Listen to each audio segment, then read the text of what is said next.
உம்மோடு என்னாலும் உறவாட அருள் செய்யுமே கர்த்தாவே. உம் வார்த்தையை கேட்டிட காத்திருப்பேன்.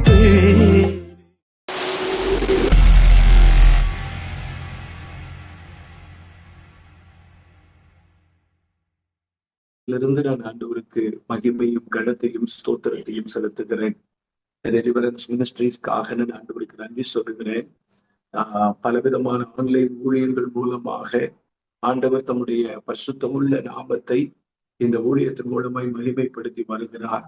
அநேகருக்கு பிரயோஜனமுள்ள வார்த்தைகள், ஆண்டவருடைய நாமத்தை மகிமைப்படுத்தக்கூடிய ஆராதனை பலிகள், தேவ பிள்ளைகள் ஆசீர்வதிக்கப்படுகிறதற்கு ஏதுவான ஜெபங்கள் என்று சொல்லி ஆண்டவர் செய்து வருகிற இந்த நன்மைகளை நினைத்து நான் கர்த்தரை அதிகமாய் மகிமைப்படுத்துகிறேன். நாம் உண்மையுள்ள ஆசாரியன் என்கிற தலைப்பின் கீழாக கர்த்தருடைய வார்த்தைகளை நாம் தியானித்து வருகிறோம். இந்த தலைப்பின் கீழாக கடந்த நாட்களில பல கோணங்களிலே நாம் கர்த்தருடைய வார்த்தைகளை நாம் தியானித்திருக்கிறோம். அழைப்பை குறித்து, தரிசனத்தை குறித்து, தேவனுடைய சித்தத்தை குறித்து, ஒரு தேவனுடைய ஊழியக்காரன் என்பவர் யார் என்கிற தலைப்பின் கீழும், ஆதியாகமம் 24 ஆபிரகாமினுடைய ஊழியக்காரன் எப்படிப்பட்டவர் என்கிற காரியங்களையும் நாம இந்த பாடத்தின் கீழாக கற்றுக்கொண்டு வருகிறோம். இப்பொழுது சமீப நாட்களாக அல்லது 2-3 வாரங்களாக ஒரு உண்மையுள்ள ஆசாரியன் என்று எண்ணப்படுகிறவன் மோசேயை போல இருக்க வேண்டும், மோசேயை போல ஒரு மெய்ப்பனாக இருக்க வேண்டும் என்று சொல்லி மோசேயினுடைய வாழ்க்கையை நாம் கற்றுக்கொள்ள ஆரம்பித்திருக்கிறோம். மோசேயினுடைய பழைய ஏற்பாட்டுல மோசேதான் ஒரு பெரிய ஹீரோ, மோசேதான் ஒரு பெரிய தேவனுடைய மனுஷன். மோசேக்கு ஈக்குவலா பழைய ஏற்பாட்டுல நம்ம யாரையுமே பார்க்க முடியாது. அதற்கு பின்பு எலியா, தானியேல், சாமுவேல் போன்ற பரிசுத்தவான்கள் எல்லாம் வந்திருந்தார். ஏசாயா, எரேமியா போன்ற பெரிய பெரிய தீர்க்கதரிசிகள் இருந்தார். மோசே பழைய ஏற்பாட்டுல மிக முக்கியமான பங்கு வகிக்கிற ஒரு தேவனுடைய மனுஷன். சோ மோசையை குறிச்சு நம்ம நிறைய கற்றுக்கொள்ளுகிறதற்கு இருக்கிறது. சோ இந்த மோசையினுடைய வாழ்க்கை நமக்கு ரொம்ப பிரயோஜனமாக இருக்கும். மோசையினுடைய வாழ்க்கையை கொஞ்சம் கூர்ந்து கவனிச்சிட்டோம்னா கிட்டத்தட்ட நமக்கு வேதாகமும் முழுமையாக புரிந்துவிடும் என்பதுல எனக்கு எந்த விதமான சந்தேகம் இல்லை. அதனாலதான் மோசையை நம்ம பார்க்க ஆரம்பித்திருக்கிறோம். சோ மோசையை குறித்து நம்ம பார்க்கும்போது கடந்த காலத்துல நாம் கற்றுக்கொண்டதுகளை கொஞ்சம் ஞாபகப்படுத்துவோமானால், மோசே பிறந்த பொழுது இஸ்ரவேல் ஜனங்கள் மகா விருத்தியாய் பெருகி கொண்டிருக்கிறார்கள். அவர்களுடைய பெருக்கத்தை தடை செய்ய வேண்டும் என்று யோசேப்பை அறியாத ராஜன் ஒருவன் எழுப்பி வந்த பொழுது அவன் இஸ்ரவேல் ஜனங்களை ஒடுக்க ஆரம்பித்தது மாத்திரமல்ல, மோசேயின் நாட்களில புதிதாய் பிறக்கிற ஆண் மக்களை கொல்ல வேண்டும் என்று அவன் சட்டம் பிறப்பிக்கிறான். இந்த சட்டத்தை கேட்டு அநேக ஆண் பிள்ளைகள் கொல்லப்படுகிறார்கள். ஆனால் மோசே மாத்திரம் கொல்லப்படாதபடிக்கு பாதுகாக்கப்படுகிறார். அந்த நாளில நான் மோசையை பாதுகாத்த 3 அடைக்கலங்கள், மோசையை தப்புவித்த 3 முக்கியமான காரியங்கள் என்று சொல்லி, ஒன்று, மோசையினுடைய தாய் 3 மாதம் அளவும் மோசையை ஒழித்து வைத்தாள் என்று சொல்லப்பட்டிருக்கிறது. 2வது, மோசையை பாதுகாத்தது அந்த நாணல் பெட்டி. அந்த நைல் நதியில பல பேருடைய ஜீவன் எடுக்கப்பட்டிருக்க, அல்லது பல பேர் அந்த நைல் நதியில விழுந்து செத்து போகிறதற்கு ஏதுவாக நெருக்கங்களுக்கு நடுவில், உடுக்கங்களுக்கு நடுவில் தன்னுடைய வாழ்க்கையை முடித்துக் கொண்டிருக்கும் பொழுது அந்த தண்ணீரினுடைய ஆளுகை மோசையை எந்த விதத்திலும் பாதிக்காதபடிக்கு மோசையை கர்த்தர் அந்த நாணல் பெட்டியில பாதுகாத்தார். 3வது மோசையை பாதுகாத்தது பார்வோனுடைய குமாரத்தி. பார்வோனுடைய குமாரத்திக்கு இது எபிரேய பிள்ளையாண்டார் என்பது நன்றாகவே தெரியும். ஆனாலும் அந்த பிள்ளையின் மேல் கண் வைத்து, தயவு வைத்து, அந்த பிள்ளையை எடுத்து, அந்த பிள்ளையினுடைய தாயின் கையிலேயே அந்த பிள்ளையை கொடுத்து அந்த பிள்ளையை வளர்க்க சொல்லி, நான் உனக்கு சம்பளம் தருகிறேன்னு சொல்லி எகிப்தினுடைய சம்பளத்துல மோசேயே வளர்க்கப்படுகிறார். பார்வோனுடைய குமாரத்தி மோசையை வளர்க்கிறார். இந்த 3 விதமான பாதுகாப்புகளை குறித்து பார்ப்போம். அதற்கு பிறகு மோசே எகிப்துல 40 வருட காலம் மோசே வளருகிறார். அவர் செய்த எபிரேயன் ஒருவனை எகிப்தியன் அடிக்கிறான் என்பதை தெரிந்த உடனே அந்த எகிப்தியனை போய் வெட்டி கொண்டு போட்டான். அடுத்த நாள் காலையில 2 எபிரேயர்கள் சண்டை போட்டுக் கொண்டிருக்கும் பொழுது அதுல அநியாயம் செய்தவனை நோக்கி மோசே கேள்வி கேட்கிறான். அப்பொழுது எகிப்தியனை கொன்று போட்டது போல எங்களையும் கொன்று போட வந்திருக்கிறாயா என்று அவர்கள் கேட்ட பொழுது காரியம் வெளிப்பட்டது என்று சொல்லி மோசே பயந்து எகிப்தை விட்டு மோசே ஓடி போகிறார். எங்கே ஓடி போகிறார்? மீதியானிய தேசத்திற்கு, மீதியானிய தேசத்தினுடைய வனாந்திரத்திற்கு ஓடி போகிறார். சோ இந்த சம்பவம் நடக்கும் போது மோசேக்கு வயது 40. அதன் பிறகு 40 வருட காலம் மோசே வனாந்திரத்துல தன் மாமனாகிய எத்ரோவினுடைய ஆடுகளை வைத்துக் கொண்டிருந்தார். அங்கே எத்ரோவினுடைய மகளை சிப்போராலை மோசே விவாகம் செய்தார். அவருடைய வாழ்க்கை 40 வருட காலம் வனாந்திரத்திலே இருந்தது. அதற்கு பிறகு மோசேக்கு 80 வயதாகும் பொழுது ஒரு நாள் மோசே அந்த ஓரே பர்வதத்துக்கு நேராக ஆடுகளை மேய்த்து கொண்டு வந்த பொழுது அங்கே ஒரு முட்செடியின் தரிசனத்தை காண்கிறார். முட்செடியில் எரிந்து கொண்டிருக்கிற அக்கினியின் தரிசனத்தை காண்கிறார். நான் உங்களுக்கு அந்த நாளில கற்றுக் கொடுத்தது என்னவென்றால், மோசேக்கு ஊழிய அழைப்பு. மோசேக்கு ஊழிய அழைப்பு வரும் பொழுது மோசேனுடைய ஊழிய அழைப்பின் மூலமாக 3 ஜெபங்களை நாம் கற்றுக்கொள்ள வேண்டும். அப்பொழுது நான் உங்களுக்கு சொன்னேன், வேல்ஸ் தேசத்தினுடைய எழுப்புதலுக்கு மிக முக்கிய காரணியாக இருந்தது ஈவான் ராபர்ட்ஸ். ஈவான் ராபர்ட்ஸ் எப்பொழுதும் தேவனை நோக்கி bend me, change me, use me, என்னை வளைந்து கொள்ளும், என்னை மாற்றிவிடும், என்னை பயன்படுத்தும். இந்த 3 ஜெபங்கள் மூலமாக வேல்ஸ் தேசத்துல ஒரு பெரிய எழுப்புதலை அவர் உண்டாக்கினார். நீங்களும் நானும் மோசேயின் இடத்துல ஒரு 3 ஜெபங்களை நாம் கற்றுக்கொள்ள வேண்டும். அந்த முட்செடி தரிசனத்துல ஒரு 3 ஜெபங்களை கற்றுக்கொள்ள முடியும் என்று சொல்லி, என்னை பரிசுத்தப்படுத்தும். நம்பர் 2, என்னை பாரப்படுத்தும். நம்பர் 3, என்னை பயன்படுத்தும். இந்த 3 ஜெபங்கள் மூலமாக லட்சங்களை நாம் ரட்சிக்க முடியும். எனவே எப்பொழுது ஜெபித்தாலும் என்னை பரிசுத்தப்படுத்தும் என்று ஜெபம் பண்ணுங்கள், என்னை பாரப்படுத்தும் என்று ஜெபம் பண்ணுங்கள், என்னை பயன்படுத்தும் என்று ஜெபம் பண்ணுங்கள் என்று அந்த நாளில நான் உங்களுக்கு கற்றுக் கொடுத்தேன். அதுக்கு பிறகு இப்பொழுது மறுபடியும் நாம் கர்த்தருடைய வார்த்தையை தியானிக்க போகிறோம். இன்றைக்கு 3வது மற்றும் 4வது அதிகாரம், யாத்திராகமத்தினுடைய 3வது மற்றும் 4வது அதிகாரத்தை பார்க்க போகிறோம். இன்றைக்கு என்ன கோணத்துல இந்த அதிகாரங்களை நாம் தியானிக்க போகிறோம் என்றால், மோசேயை கர்த்தர் ஊழியத்துக்கு அழைக்கிறார். பாருங்க, யாத்திராகமத்தின் புஸ்தகம் அதனுடைய 3வது அதிகாரம், 3வது அதிகாரத்தினுடைய 9, 10 ஆகிய வசனங்களை நான் வாசிக்கிறேன். இப்பொழுதும் இஸ்ரவேல் புத்திரன் கூக்குரல் என் சந்நிதியில் வந்து ஏற்றினது. எகிப்தியர் அவர்களை ஒடுக்குதலை கண்டேன். நீ இஸ்ரவேல் புத்திரராகிய என் ஜனத்தை எகிப்திலிருந்து அழைத்து வரும்படி உன்னை பார்வோனிடத்திற்கு அனுப்புவேன், வா. மோசேக்கு கர்த்தர் கொடுத்த அழைப்பதுதான், அனுப்புவேன், வா. இப்போ ஆண்டவர் மோசேய ஊழியத்திற்கு தெரிந்தெடுக்கிறார் அல்லது பிரித்தெடுக்கிறார். இந்த சம்பவம் நடக்கும்போது மோசேக்கு வயது 80. மோசே 40 வருட காலங்கள் அரண்மனையிலே கழித்தார். 40 வருட காலங்கள் வனாந்தரத்திலே கழித்தார். அடுத்த 40 வருட காலங்கள் ஊழியத்துல அவர் தன்னுடைய நாட்களை செலவிட்டார். இப்படி மோசேயினுடைய 120 வயதை 3 காலங்களாக அல்லது 3 பருவங்களாக நாம் பிரிக்கலாம். 40, 40, 40 வருடங்களாக. கவனிங்க, இப்ப மோசேயை கர்த்தர் ஊழியத்துக்கு அழைக்கும் பொழுது மோசேக்கு ஊழியத்திற்கு, அதுவும் எந்த இடத்திலிருந்து தப்பிக்கப்பட்டு ஓடி வந்தேனோ அதே இடத்துக்கு தேவன் அனுப்புகிறார் என்று அறிந்த பொழுது மோசேக்கு அந்த இடத்திற்கு ஊழியத்துக்கு போக விருப்பம் இல்லை. அதனால மோசே ஆண்டவர்கிட்ட சில கேள்விகள் கேட்கிறார், சில குழப்பங்களை ஆண்டவருக்கு முன்பதாக வைக்கிறார். ஆண்டவர்கிட்ட சில சாக்கு போக்குகளை சொல்லி இந்த ஊழிய அழைப்பிலிருந்து தன்னை தப்புவித்துக் கொள்ளுவதற்கு வழிகளை தேடுகிறார். ஒருவேளை இன்றைக்கு நான் உங்களுக்கு கற்றுத்தருகிற இந்த பாடத்திற்கு நீங்க ஒரு தலைப்பை எழுதி கொள்ள வேண்டுமானால், மோசேயின் கேள்விகளும் மோசேயின் குழப்பங்களும், அல்லது மோசேயின் கேள்விகளும் மோசேயின் சாக்கு போக்குகளும் என்கிற தலைப்பின் கீழாக.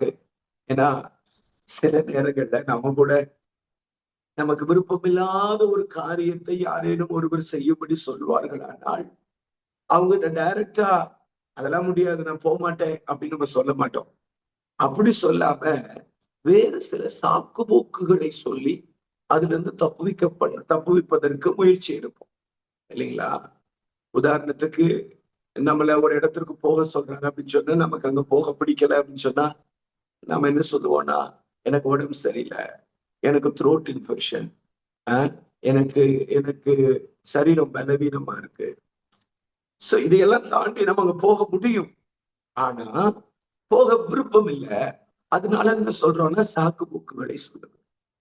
நீங்க இந்த 3வது அதிகாரத்திலையும் 4வது அதிகாரத்திலையும் மோசே ஆண்டவர்கிட்ட கேட்கிற கேள்விகளையும் மோசே சொல்லுகிற சாக்கு போக்குகளையும் நாம் பார்க்க முடியும். 5 காரியங்களை இந்த 2 அதிகாரத்துல இருந்து ஒரு மனுஷனுக்கு அல்லது மோசேக்கு ஊழிய அழைப்பு வரும் பொழுது அவர் ஆண்டவரிடத்துல சொன்ன 5 விதமான சாக்கு போக்குகள் அல்லது கேள்விகளை நம்ம 1 by 1 ஆக தியானிக்க போகிறோம். பரிசுத்த ஆவியானவர் நமக்கு உதவி செய்வாராக. நம்பர் 1, முதலாவது மோசேக்கு ஊழிய அழைப்பு வந்த பொழுது மோசே ஆண்டவரிடத்துல சொன்ன முதலாவது வார்த்தை என்னவென்றால், நான் வாசிக்கிறேன். யாத்திராகமத்தின் புஸ்தகம் அதனுடைய 3வது அதிகாரம் 11வது வசனத்தை நான் வாசிக்கிறேன். யாத்திராகமம் 3வது அதிகாரம் அதனுடைய 11வது வசனம். அப்பொழுது மோசே தேவனை நோக்கி, பார்வோனிடத்திற்கு போகவும் இஸ்ரவேல் புத்திரரை எகிப்திலிருந்து அழைத்து வரவும் நான் எம்மாத்திரம். முதல் வார்த்தை நான் எம்மாத்திரம். ஒருவேளை யாராவது நோட்ஸ் எடுக்கிறீங்க அப்படின்னு சொல்லி சொன்னா, நீங்க எழுதி கொள்ள வேண்டிய நோட்ஸ் என்னன்னு கேட்டீங்கன்னா, நான் எம்மாத்திரம். யாத்திராகமம் 3:11. முதல்ல மோசே ஆண்டவர்கிட்ட சொல்றார். ஆண்டவருடைய ஊழிய அழைப்பிற்கு உடன்பட விரும்பாத மோசே ஆண்டவர்கிட்ட சொல்லுகிற முதலாவது வார்த்தை என்னன்னு கேட்டீங்கன்னா, ஆண்டவரே, பார்வோனிடத்திற்கு போவதா? பார்வோனிடத்திற்கு போய் இஸ்ரவேல் ஜனங்களை பார்வோனுடைய ஆளுகையிலிருந்து அழைத்து கொண்டு வருவதா? இதை செய்வதற்கு நான் எம்மாத்திரம்? நான் ஒரு பெரிய ஆள் இல்லையே, நான் ரொம்ப சாதாரணமான. நான் போய் இஸ்ரவேல் ஜனங்களை அழைத்து கொண்டு வருவதற்காக பார்வோன்ட்ட பேசுறதுக்கு என்னால எப்படி முடியும்? நீங்க சொல்லி இருக்கிற வேலை ரொம்ப பெரிய வேலை. நீங்க செய்யும்படி சொல்லி இருக்கிற அந்த காரியம் ரொம்ப பெருசு. இதை நிறைவேற்றுவதற்கு நான் எப்படி பார்வோனிடத்துல போகும்? நான் ரொம்ப சாதாரணமான. நான் எம்மாத்திரம்? இந்த கேள்வியின் கீழாக மோசே ஆண்டவர்கிட்ட சொல்ல விரும்புகிற காரியம் என்னன்னு கேட்டீங்கன்னா, எனக்கு தகுதி இல்லை. நான் எம்மாத்திரம், எனக்கு தகுதி இல்லை.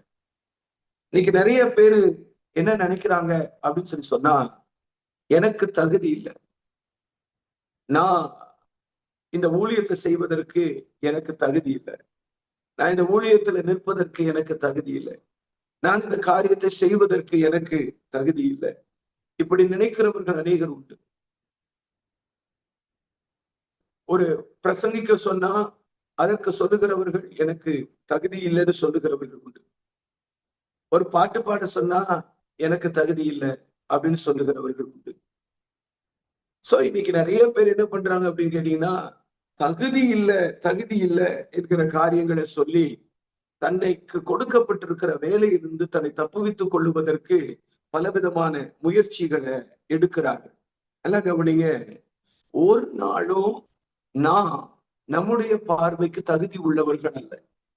நம்முடைய தகுதி தேவனால் உண்டாயிருக்கிறது. தேவன் தான் நம்மை தகுதிப்படுத்துகிறவர். ஆண்டவர் தான் ஒரு மனுஷனை ஒரு ஊழிய களத்திற்கு உருவாக்குகிறவர்.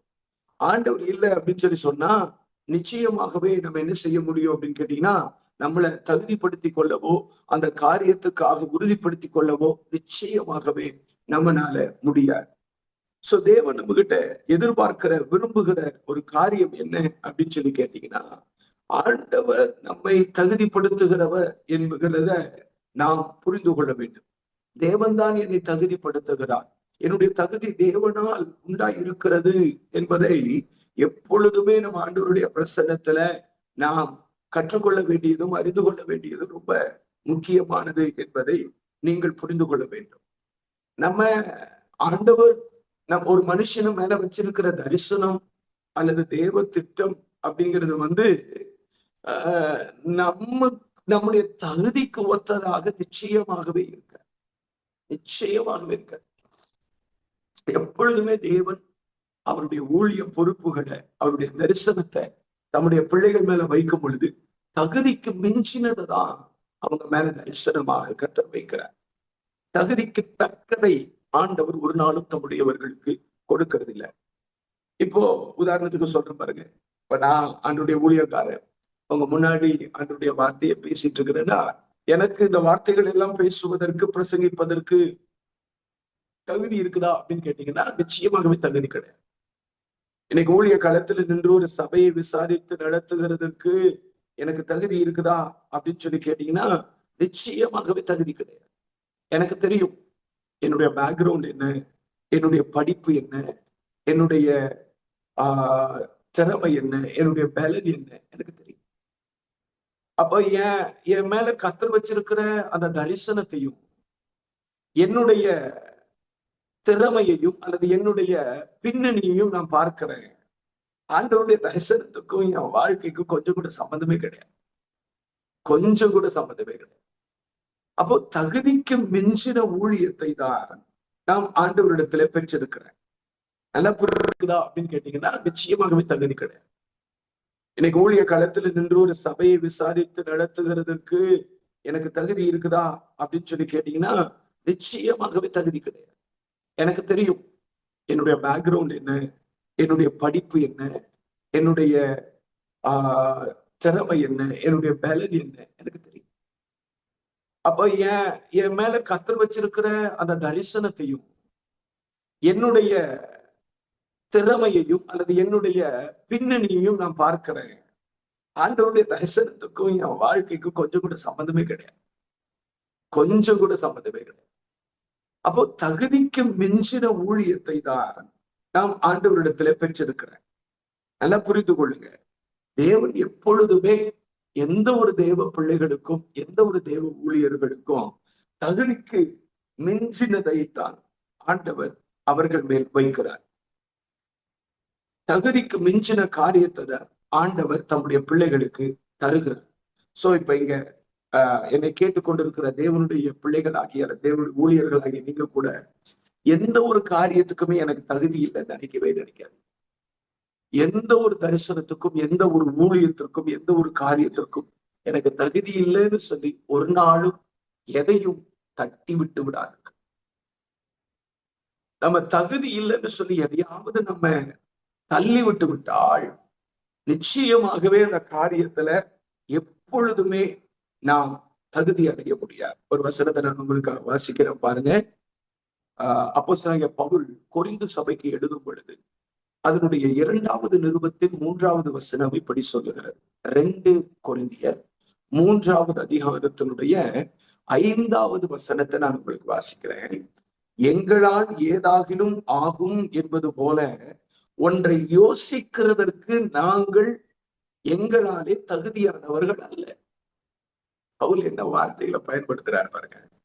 எங்களால் ஏதாகிலும் ஆகும் என்பது போல ஒன்றை யோசிப்பதற்கு எங்களால முடியுங்கிற ஒரே ஒரு விஷயத்தை சொல்றதுக்கு எங்களுக்கு தகுதி கிடையாது. சொல்லிட்டு அவர் என்ன சொல்றாங்க அந்த வசனத்திலேயே, எங்களுடைய தகுதி தேவனால் உண்டாயிருக்கு. ஒரு சின்ன காரியத்துல கூட நான் தகுதி உள்ளவன் என்று சொல்ல முடியாது. எந்த ஒரு காரியத்திலும் சொல்ல முடியாது. ஒரு காரியத்தில் கூட அப்படி சொல்லுவதற்கு யோசிக்கிறதற்கு நாங்கள் தகுதியானவர்கள் அல்ல.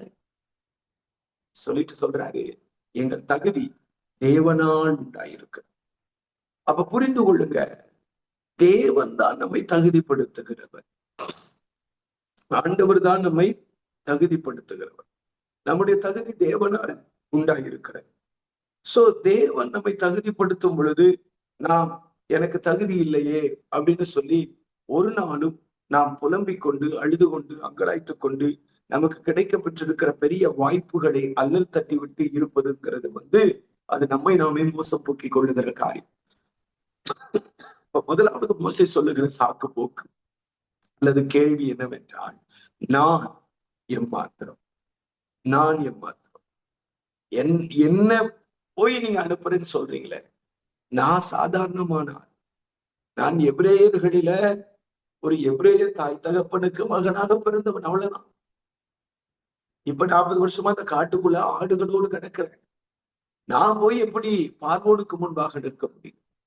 நான் போய் எப்படி இஸ்ரவேல் ஜனங்களை, இத்தனை ஆண்டு காலங்களாக அடிமைகளாக இருக்கிற ஜனங்களை அந்த எகிப்தின் அடிமைத்தனத்திலிருந்து வெளியே கொண்டு வர முடியும்? நான் போய் எப்படி செய்ய முடியும்? நான் சாதாரணமான ஆள், நான் எம்மாத்திரம். இந்த கேள்விக்கு ஆண்டவர் என்ன பதில் கொடுக்கிறாரு அப்படின்னு சொல்லி கேட்டீங்கன்னா, யாத்திராகமம் 3வது அதிகாரம் 12வது வசனத்துல ஒரே ஒரு வார்த்தையை ஆண்டு சொல்றாரு. எனக்கு தகுதி இல்லைன்னு நீ சொல்ற, நான் சொல்றேன் நான் உன் கூட இருப்பேன். இதுதான் தகுதி. எனக்கு தகுதி இல்லைன்னு நீ சொல்ற, உன்னுடைய தகுதி எப்படி உண்டாகுதுன்னா, நான் உன் கூட இருப்பேன். I will be with you. நீங்க சொல்லுங்க, இதை தவிர வேறு ஏதாவது தகுதி நமக்கு வேணுமா? இஸ்ரவேல் ஜனங்களை விடுதலையாக்குகிறதற்கும் பார்வோனிடத்துல போய் பேசுகிறதற்கும் எனக்கு தகுதி இல்லை. ஆண்டவர் சொல்ற, நான் உன் கூட இருக்கிறேன், நான் உன் கூட இருக்கிறேன், நான் உன் கூட இருக்கிறேன். அப்படிங்கிறத விட வேற பெரிய என்ன தகுதி வேணும்? வேற என்ன பெரிய தகுதி வேணும்? ஆண்டவர் சொல்றாரு, நான் உன்னோட இருப்பேன். நீ ஜனத்தை எகிப்திலிருந்து அழைத்து வந்த பின் நீங்கள் இந்த மலையில தேவனுக்கு ஆராதனை செய்வீர்கள். நான் உன்னை அனுப்பினேன் என்பதற்கு இதுவே அடையாளம். நான் உன்னை அனுப்பி இருக்கிறேன், நான் உன் கூட இருக்கேன். இன்னைக்கு இந்த இணைப்பில் இருக்கிற சில தேவ பிள்ளைகளை பார்த்து அல்லது தேவ ஊழியர்களை பார்த்து, ஒருவேளை எனக்கு தகுதி இல்லை, எனக்கு தகுதி இல்லை, இந்த ஊழியத்தை செய்யறதுக்கு எனக்கு தகுதி இல்லை, ஆண்டவர் ஒரு பெரிய தரிசனத்தை கூட பேசியிருக்கிறார், எனக்கு தகுதி இல்லை, ஆண்டவர் ஒரு பெரிய காரியத்தை என் மேல வச்சிருக்கிறார், ஒரு பொறுப்பை என் மேல வச்சிருக்கிறார், என்னுடைய ஊழியர் ஐக்கியம், என்னை சுற்றிலும் இருக்கிற ஊழிய வட்டாரம், இந்த சமுதாயம் என் மேல ஒரு பெரிய ரெஸ்பான்சிபிலிட்டியை வச்சிருக்கிறாங்க, ஒரு காரியத்திற்காக என்னை அழைக்கிறாங்க, எனக்கு தகுதி இல்லையே அப்படின்னு சொல்லி நீங்க நினைச்சுக்கிட்டு இருக்கலாம். ஆண்டவர் சொல்றாரு, உங்கள் தகுதி தேவனால் உண்டாயிருக்கு. உங்களை தகுதிப்படுத்துகிறவர் கர்த்தர். எனக்கு தகுதி இல்லைன்னு சொல்லி நீங்க சொல்ல வேண்டிய அவசியம் இல்லை, சொல்ல முடியாது. Because you are qualified. நீங்கள் தகுதிப்படுத்தப்பட்டிருக்கிறீர்கள், நீங்கள் தெரிந்தெடுக்கப்பட்டிருக்கிறீர்கள். காரணம், உங்களுடைய தகுதி எப்படி இருக்கு அப்படின்னு கேட்டீங்கன்னா, தேவன் உங்க கூட இருக்கிறார். God is with you. தேவன் உங்களோட கூட இருக்கு. அவர் நம்ம கூட இருக்கிறதா நமக்கு ஒரு பெரிய தகுதி. ஞானம் இல்லைன்னு சொல்லுவீங்களா? அவரே உங்களுக்கு ஞானமாக இருக்கு. திறமை இல்லைன்னு சொல்லுவீங்களா? அவரே உங்களுக்கு திறமையா இருக்கு. பலன் இல்லைன்னு சொல்லுவீங்களா? அவரே உங்களுக்கு பலனாக இருக்கிறார். பரிசுத்தம் இல்லைன்னு சொல்லுவீங்களா? அவரே உங்களுக்கு பரிசுத்தமாக இருக்கு. சோ நீங்க எனக்கு என்ன இல்லை, எனக்கு தகுதி இல்லை அப்படின்னு சொல்லி என்ன காரியத்துல நீங்க தகுதி இல்லைன்னு சொல்றீங்களோ, அந்த காரியமாக தேவன் உங்களோடு கூட இருக்கு. புரியுதுங்களா? சோ நீங்க எந்த விஷயத்துல தகுதி இல்லைன்னு நினைக்கிறீங்களோ, அந்த காரியத்துல தேவனே உங்களோடு கூட இருந்து அவர் உங்களுக்கு அந்த காரியங்களை பகிர்ந்து கொடுத்து உங்களை தகுதிப்படுத்துகிறார். சோ தகுதி இல்லைன்னு சொல்லாதீங்க, தேவன் உங்களோட கூட இருப்பார். நம்பர் 2, ரெண்டாவது மோசே ஆண்டவற்றை சொல்லுகிற இரண்டாவது சாக்கு போக்கு என்ன அப்படின்னு சொல்லி கேட்டீங்கன்னா, யாத்திராகமம் 3வது அதிகாரத்தினுடைய 13வது வசனத்தை பாருங்க. யாத்திராகமம் 3:13. அப்பொழுது மோசே தேவனை நோக்கி, நான் இஸ்ரவேல் புத்திரரிடத்தில் போய் உங்கள் பிதாக்களுடைய தேவன் உங்களிடத்தில் என்னை அனுப்பினார் என்று அவர்களுக்கு சொல்லும் போது அவருடைய நாமம் என்ன என்று அவர்கள் என்னிடத்தில் கேட்டால் நான் அவர்களுக்கு என்ன சொல்லுவேன்? நம்பர் 1, மோசே ஆண்டவர்கிட்ட கேட்டது என்னன்னா, நான் எம்மாத்திரம். அந்த வார்த்தைக்கு என்ன அர்த்தம்னா, எனக்கு தகுதி இல்லை. அப்ப ஆண்டவர் சொல்றார், நான் உன் கூட இருப்பேன், அதுவே உனக்கு தகுதி. 2வது மோசே ஆண்டவர்கிட்ட சொல்லுகிற வார்த்தை என்னவென்றால், நான் அவர்களுக்கு என்ன சொல்லுவேன்? ஓகே ஆண்டவரே, நீங்க என்ன அனுப்புறீங்க, ரைட், நான் போறேன். அவங்க என்ன பார்த்து கேட்பாங்க, யார் உன்னை அனுப்புனது, எதனால நீங்க வந்த? இப்ப மோசேக்கு பிரச்சனை என்னன்னு கேட்டீங்கன்னா, பார்வோன் என்ன கேட்பாங்கிறது பிரச்சனை இல்லை. ஆண்டவர் சொல்ற, பார்வோன் உன்னை அனுப்புவேன். இப்ப மோசேக்கு பிரச்சனை, பார்வோன் என்ன சொல்லுவார் ஏன்னு கேட்டீங்கன்னா, 40 வருஷத்துக்கு முன்னாடி பார்வோனுக்கு பயந்துதான் மோசே எகிப்தை விட்டு வெளியே வந்தார். இப்ப மோசே பார்வோனை குறிச்சு பயப்படல. அந்த வசனத்தை பாருங்க, 13வது வசனத்தை பாருங்க. நான் இஸ்ரவேல் புத்திரத்தில் போய் உங்கள் பிதாக்களுடைய தேவன் உங்களிடத்தில் என்னை அனுப்பினார் என்று அவர்களுக்கு சொல்லும் போது அவருடைய நாமம் என்ன என்று அவர்கள் என்னிடத்தில் கேட்டார். பார்வோன் கேட்டார்கள், இஸ்ரவேல் ஜனங்களின் இடத்துல கேட்டார். இஸ்ரவேல் ஜனங்களுக்கு நான் என்ன சொல்லுவேன்? இஸ்ரவேல் ஜனங்களுக்கு நான் என்ன சொல்லுவேன்? யார் உன்னை அனுப்புனது? நீங்க இஸ்ரவேல் ஜனங்களை எகிப்துல இருந்து விடுதலையாக்கி வெளியே கொண்டு வரும்படி என்னை அனுப்புறேன்னு சொல்றீங்க. நான் போறேன், நான் போய் உங்களுக்காக நான் பேசுறேன், உங்களுக்காக நான் நிக்கிறேன் அப்படின்னு சொன்னா அவங்க கேட்பாங்க, யார் உன்னை அனுப்புனது? தேவனாகிய கர்த்தர் அனுப்புனார்னு சொல்லி கேட்டா அவர் நாமம் என்னன்னு கேட்பாங்க. ஏன் அவங்க அப்படி கேட்பாங்கன்னு சொல்லி மோசே சொல்றாருன்னா, மோசே 40 வருஷத்துக்கு முன்பதாக எகிப்தின் அரண்மனையில் இருக்கும் பொழுது இஸ்ரவேல் ஜனங்களுடைய வாழ்க்கை நிலையையும் இஸ்ரவேல் ஜனங்களுடைய மாறுபட்ட வழிபாட்டையும் மோசே கவனித்திருக்கிறார். இஸ்ரவேல் ஜனங்கள் கிட்டத்தட்ட 400 வருஷம் அங்க அவர்கள் வாழ்ந்ததுனால அவர்கள் எகிப்திய தெய்வங்களை சேவிக்கிறவர்களாகும், எகிப்திய தெய்வங்களை பின்பற்றுகிறவர்களாகவும், எகிப்திய தெய்வங்களுக்கு முன்பதாக போய் கையெடுக்கிறவர்களாகவும் மாறி போனார். இப்போ தேவன் என்னை அனுப்பினார் அப்படின்னு சொல்லி கேட்டா அவங்க என்ன கேட்பாங்க, அவருடைய நாமம் என்ன? எந்த தெய்வம் உன்னை அனுப்பினார்? யார் உன்னை அனுப்பினார்? எகிப்தில் இத்தனை தெய்வங்கள் இருக்கிறது, உன்னை அனுப்பி வைத்த தெய்வம் யார்? அவங்க என்கிட்ட எப்படி கேட்பாங்களே. அவங்க ஆட்கள் சரியில்லாத ஆட்கள், என்னை பகைப்பார்கள், என்னை வெறுத்து தள்ளுவார்கள், என்னை ஒதுக்குவார்கள். யார் உன்னை அனுப்புனதுன்னு கேட்பாங்க. நான் அப்ப என்ன சொல்லுவேன் உங்களுக்கு? நான் என்ன பதில் சொல்லுவேன் அவங்களுக்கு? எப்படி அவங்களுக்கு நான் இந்த காரியத்தை பதிலா சொல்லுவேன்?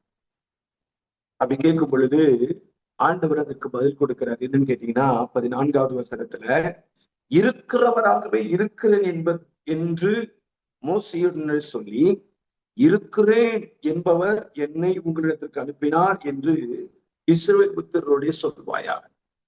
ஆண்டவர் இப்போ 2 நாமத்தை மோசேக்கு சொல்லி இஸ்ரவேல் ஜனங்கள் இடத்துல மோசே அனுப்புகிறார். அதுல ஒரு நாமம் என்ன அப்படின்னு கேட்டீங்கன்னா, இருக்கிறேன் என்பவர் என்னை அனுப்பினார்னு சொல்ல. உன்னை அனுப்புகிற உன் தேவனாகிய கர்த்தர் நான், என் பெயர் என்ன அப்படின்னு கேட்டீங்கன்னா இருக்கிறேன் என்பது. இருக்கிறவராகவே இருக்கிறேன். ஆண்டவர் என்ன சொல்றார்? நான் அன்றைக்கு எப்படி இருந்தேனோ அப்படியே இன்றைக்கும் இருக்கிறேன். இப்பொழுது எப்படி இருக்கிறேனோ அப்படியே எப்பொழுதும் இருப்பேன். நான் நேற்றும் இன்றும் என்றும் மாறாதவன். நான் இருக்கிறவராகவே இருக்கிறேன். நான் இருக்கிறவன். நான் இருக்கிறவன். இந்த வார்த்தையினுடைய இன்னொரு அர்த்தம் என்ன அப்படின்னு கேட்டீங்கன்னா, நீங்க உங்க வாழ்க்கையில என்ன இல்லைன்னு நினைக்கிறீங்களோ அந்த நிலையில் நான் இருக்கிறவன். நான் உங்களுக்கு முன் சொன்ன பாருங்க, ஞானம் இல்லைன்னு சொன்னீங்கன்னா உங்களுக்கு ஞானமாக இருக்கிறவன். பலன் இல்லைன்னு சொன்னீங்கன்னா உங்களுக்கு பலனாக நான் இருக்கிறவன். உங்களுக்கு ஆசீர்வாதம் இல்லைன்னு சொன்னீங்கன்னா உங்களுக்கு ஆசீர்வாதமாகவே நான் இருக்கிறவன். ஆண்டவர் யாரு? நம்ம வாழ்க்கையில என்ன இல்லைன்னு சொல்றோமோ இருக்கிறவராகவே இருக்கிறவர். இருக்கிறவர் என்பது அவருடைய நாமம். இரண்டாவது ஆண்டவர் ஒரு நாமத்தை அவங்களுக்கு சொல்லி அனுப்புற 15வது வசனத்துல, தேவன் மோசையை நோக்கி, ஆபிரகாமின் தேவனும் ஈசாக்கின் தேவனும் யாக்கோபின் தேவனுமாய் இருக்கிற உங்கள் பிதாக்களுடைய தேவனாகிய கர்த்தர் என்னை உங்களிடத்திற்கு அனுப்பினார் என்று நீ இஸ்ரவேல் புத்திரருக்கு சொல்வாயாக. என்றென்றைக்கும் இதுவே என் நாமம், தலைமுறை தலைமுறை தோறும் இதுவே என் பேர் பிரஸ்தாபம். ஆண்டவர் இன்னொரு நாமத்தை சொல்றாரு. அப்ரஹாமின் தேவனும் ஈசாக்கின் தேவனும் யாக்கோபின் தேவனுமாய் இருக்கிற பிதாக்களுடைய தேவனாகிய கர்த்தர், பிதாக்களுடைய தேவனாகிய கர்த்தர். நல்லா கவனிங்க. முதல்ல ஆண்டவர் என்ன நாமத்தை சொல்றாரு அப்படின்னு கேட்டீங்கன்னா, இருக்கிறவராகவே இருக்கிறேன். உங்க வாழ்க்கையில என்ன இல்லைன்னு நீங்க நினைக்கிறீங்களோ அந்த விதத்துல நான் இருக்கிறேன். ரெண்டாவது ஆண்டவர் என்ன சொல்றாரு அப்படின்னு சொல்லி கேட்டீங்கன்னா, நான் உங்கள் பிதாக்களுடைய தேவனாகிய கர்த்தர், பிதாக்களின் தேவன். சோ இந்த ரெண்டு நாமத்தை ஆண்டவர் மோசே கிட்ட சொல்றார்.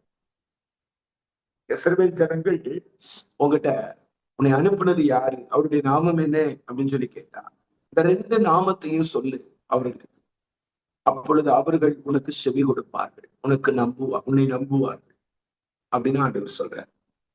சோ முதல்ல மோசே கேட்ட கேள்வி என்னன்னு கேட்டீங்கன்னா, நான் எம்மாத்திரம், அதாவது எனக்கு தகுதி இல்லை. ரெண்டாவது மோசே ஆண்டவர்கிட்ட சொன்னது என்ன அப்படின்னு கேட்டீங்கன்னா, நான் அவர்களுக்கு என்ன சொல்லுவேன், உன்னை அனுப்பினவருடைய நாமம் என்ன என்று கேட்டால் நான் அவர்களுக்கு என்ன சொல்லுவேன். ரெண்டு வார்த்தை சொல்லு.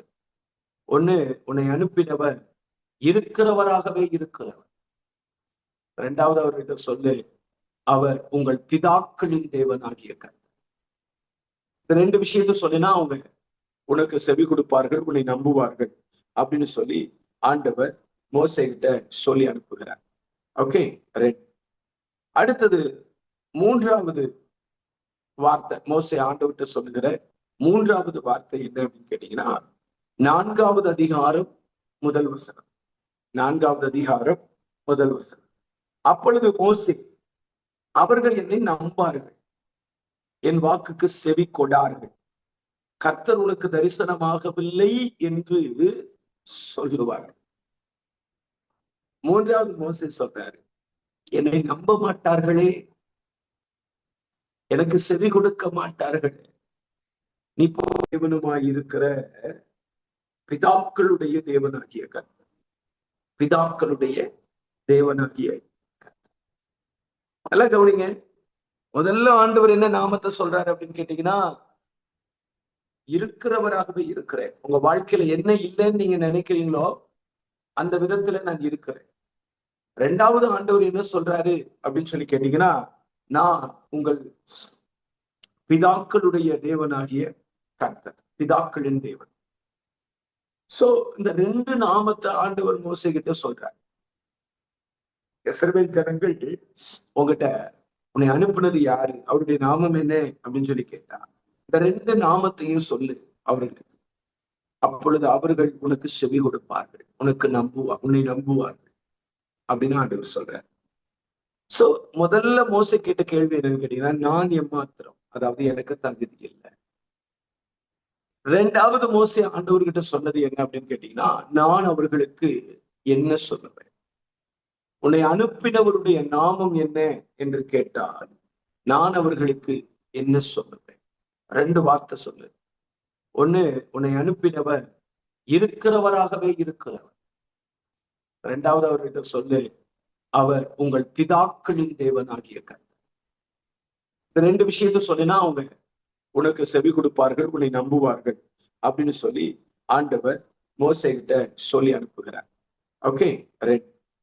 அடுத்தது மூன்றாவது வார்த்தை, மோசே ஆண்டவர்கிட்ட சொல்லுகிற மூன்றாவது வார்த்தை என்ன அப்படின்னு கேட்டீங்கன்னா, 4வது அதிகாரம் 1 வசனம்.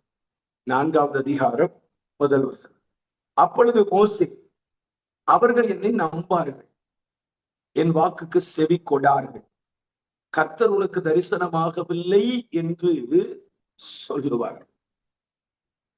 மூன்றாவது மோசே சொல்றாரு, என்னை நம்ப மாட்டார்களே, எனக்கு செவி கொடுக்க மாட்டார்களே, நீ போய் சொல்ற, கர்த்தர் உனக்கு தரிசனமாகல, நீ ஏதோ எங்கள் நடுவில் எங்கள் மேல துரைத்தனம் செய்வதற்காக வந்திருக்கிறார், அதனால நாங்க உன்னை நம்ப மாட்டோம்னு சொல்லி ஜனங்க சொல்லுவாங்களே, நம்ப மாட்டாங்களே. கவனிங்க, மூன்றாவது மோசே ஆண்டவர்கிட்ட சொன்ன வார்த்தை தான். ஒண்ணு, நான் எம்மாத்திரம். ரெண்டு, நான் என்ன சொல்லுவேன்.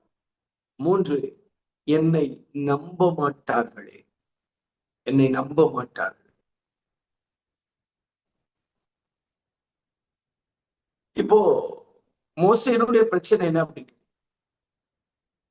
இஸ்ரவேல் ஜனங்கள் மோசையை நம்பினாதான் இஸ்ரவேல் ஜனங்களுக்காக மோசே போய் பார்வோன்ட்ட பேச முடியும். பார்வோன் நம்ப மாட்டாங்கிறது பெரிய விஷயம் கிடையாது. பார்வோன் நம்ப மாட்டாங்கிறத பத்தி மோசைக்கு கவலை இல்லை. மோசையினுடைய பிரச்சனை என்னன்னா, என்னுடைய ஜனங்கள் என்ன நம்ப மாட்டாங்க, அவங்க எனக்கு செவி கொடுக்க மாட்டாங்க, அவங்க எனக்கு ஏற்றுக்கொள்ள மாட்டாங்க, அவங்க என் மேல என்னைய எனக்கு செய்ய வேண்டியதை செய்ய மாட்டாங்க, என்னை ஏற்றுக்கொள்ள மாட்டாங்க. ஆக்சுவலா நீங்க மோசேனுடைய வாழ்க்கையையும் இயேசு கிறிஸ்துவனுடைய வாழ்க்கையை நீங்க கவனிச்சு வந்தீங்க அப்படின்னு சொன்னா, கிட்டத்தட்ட மோசேனுடைய லைஃப்ல இருந்த நிறைய காரியங்கள் மோசேனுடைய இயேசு கிறிஸ்துவனுடைய வாழ்க்கையில இருக்கும். இங்க மோசே குழந்தையா இருக்கும்போது கொல்லப்பட முயற்சிக்கப்பட்டார். அங்க இயேசு குழந்தையா இருக்கும்போது கொல்லப்பட முயற்சிக்கப்பட்டார். இங்க மோசே 40 வருஷம், 40 + 40 80 வருஷம் மோசே ஊழியத்துக்காக காத்திருந்தார். அங்க இயேசு 30 வருஷம் ஊழியத்துக்காக காத்திருந்தார். இங்க மோசே ஒரு மேய்ப்பனாக 40 வருஷம் இருந்தார். இயேசு 3.5 ஆண்டு காலங்கள் ஊழியத்துல அவர் ஒரு மேய்ப்பனா தான் இருந்தார். யோவான் 10வது அதிகாரம் சொல்லுது இயேசு ஒரு மேய்ப்பன் அப்படின்னு சொல்லி. இங்க மோசே சொல்றாரு, ஜனங்களை நீ நம்ப மாட்டாங்க. அங்க இயேசு சொல்றாரு, என் சொந்த ஜனங்கள் என்னை புறக்கணித்தார். அப்போ மோசேனுடைய வாழ்க்கையும் இயேசு கிறிஸ்துனுடைய வாழ்க்கையும் கிட்டத்தட்ட நிறைய விஷயங்கள் ஒத்து போகக்கூடியதாக இருக்கும். மோசே இந்த ஜனங்களுக்கு ரட்சகனாக இருந்தார், அங்க இயேசு உலக ரட்சகனாக இருந்தார். இங்க மோசே அடிமைத்தனத்தில் இருக்கிறவர்களை விடுதலையாக்கினார், அங்கு இயேசு அடிமைத்தனத்தில் இருக்கிறவர்களை விடுதலையாக்குகிறார். இப்ப பிரச்சனை என்னன்னு கேட்டீங்கன்னா, இங்க மோசே சொல்றாரு ஜனங்க நம்ப மாட்டாங்க, அங்க இயேசு சொல்றாரு என் சொந்த ஜனங்கள், என் சுய ஜனங்கள் என்னை வெறுத்தார்கள். கடைசியில சிலுவையில் அறியும்னு சொல்லி சொன்னது அவருடைய சொந்த ஜனங்க தான் அவரை சிலுவையில் அறைந்தார்.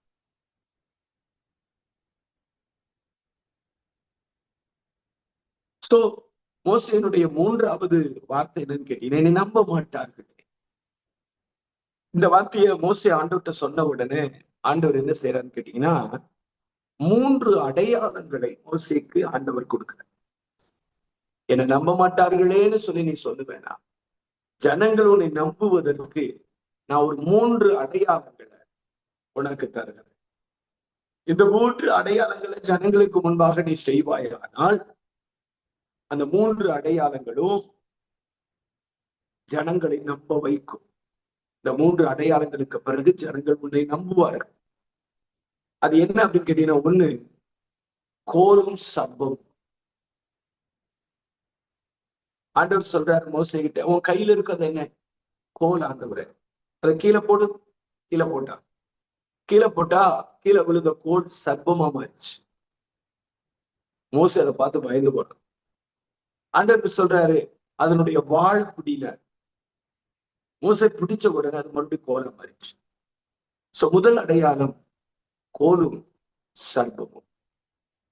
2வது அடையாளம் என்ன அப்படின்னு கேட்டீங்கன்னா, கையும் குஷ்டரோகமும்.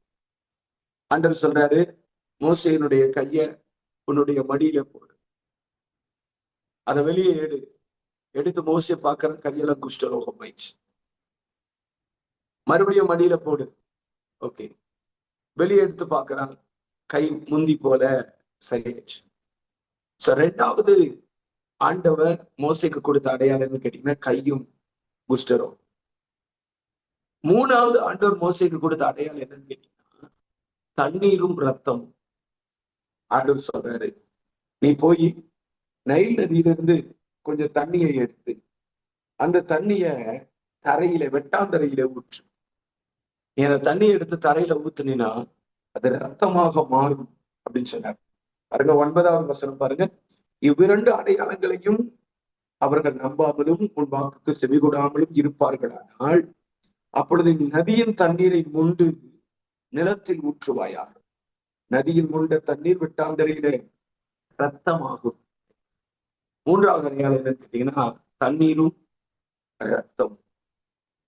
கவனிங்க, 1 கோலும் சர்ப்பமும், 2 கையும் குஷ்டரோகமும், 3வது தண்ணீரும் ரத்தமும். இந்த 3 விதமான அடையாளங்களை மோசே கிட்ட கற்றுக் கொடுக்கிறார். ஏன் மோசே ஆண்டவர்கிட்ட சொல்ற, ஜனங்களை என்னை நம்ப மாட்டார்கள், கர்த்தர் உனக்கு தரிசனமாகவில்லைன்னு சொல்லுவான், நீ எங்ககிட்ட பொய் சொல்ற, எங்களை ஏமாற்றும்படி வந்திருக்கிற, ஜனங்கள் எனக்கு செவி கொடுக்க மாட்டார், என்னை நம்ப மாட்டார். ஜனங்கள் உன்னை நம்புவதற்கு இந்த 3 அடையாளங்கள் போதும்னு சொல்லி ஆண்டவர் இந்த அடையாளங்களை மோசைகிட்ட கொடுத்து அனுப்புறார். சோ இந்த 3 அடையாளங்களுக்கு பின்னாடி ரொம்ப பெரிய ரகசியங்கள் இருக்கு. ஏன் ஆண்டவர் கோலை சர்ப்பமாக்கினார், சர்ப்பத்தை ஏன் மறுபடியும் கோலாக்கினார், ஏன் கையை குஷ்டரோகமும் மாறுச்சு, மறுபடியும் என் குஷ்டரோகம் சரியாச்சு, ஏன் ஆண்டவர் தண்ணீரை ரத்தமாக மாற்றினார். இந்த 3க்கு பின்னாடி மிகப்பெரிய பின்னணி சத்தியங்கள் இருக்கு. பட் அதை குறிச்சு நம்ம பார்க்கறதுக்கு நமக்கு நேரம் இல்லை. பட் அது நம்முடைய ஸ்டடியும் இல்லை. நம்ம மோசே தான் நமக்கு முக்கியம். மோசையை தான் நம்ம பார்க்க போறோம். இந்த 3 காரியங்களை நம்ம தியானிப்போம் அப்படின்னு சொன்னா அது நம்ம வேறொரு ட்ராக்ல தியானிக்க வேண்டியது இருக்கும். இஸ்ரவேல் ஜனங்கள் நடுவிலே தேவன் செய்த ஊழியங்களோடு கூட தொடர்புடையது. சோ அதை நம்ம இப்போ பார்க்க போகிறது இல்லை. கவனிங்க, மோசே சொல்றாரு, ஜனங்கள் என்னை நம்ப மாட்டார்கள், ஜனங்கள் என்னை நம்ப மாட்டார்கள்.